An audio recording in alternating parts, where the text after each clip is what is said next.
Ischemic heart disease occurs when the heart muscle doesn't receive enough blood, often due to narrowed or blocked coronary arteries.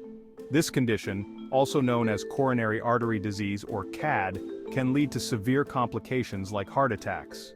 Causes: atherosclerosis. The primary cause is the buildup of plaque, which includes fatty deposits, cholesterol, and cellular waste in the coronary arteries.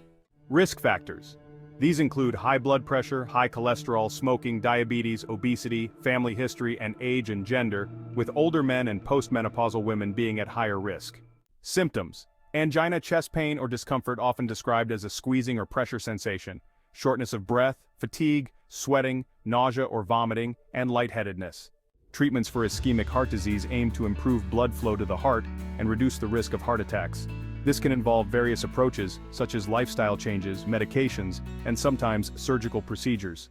Lifestyle changes: quitting smoking, a healthy diet, low in saturated fat and cholesterol, high in fruits, vegetables, and whole grains.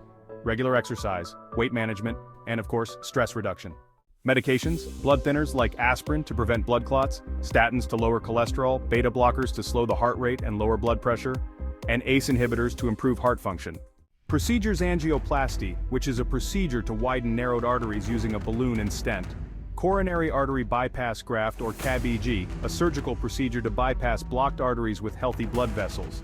And percutaneous coronary intervention, PCI, a minimally invasive procedure to open blocked arteries. If you experience symptoms of ischemic heart disease, it's crucial to seek medical attention immediately. Early diagnosis and treatment can help prevent serious complications.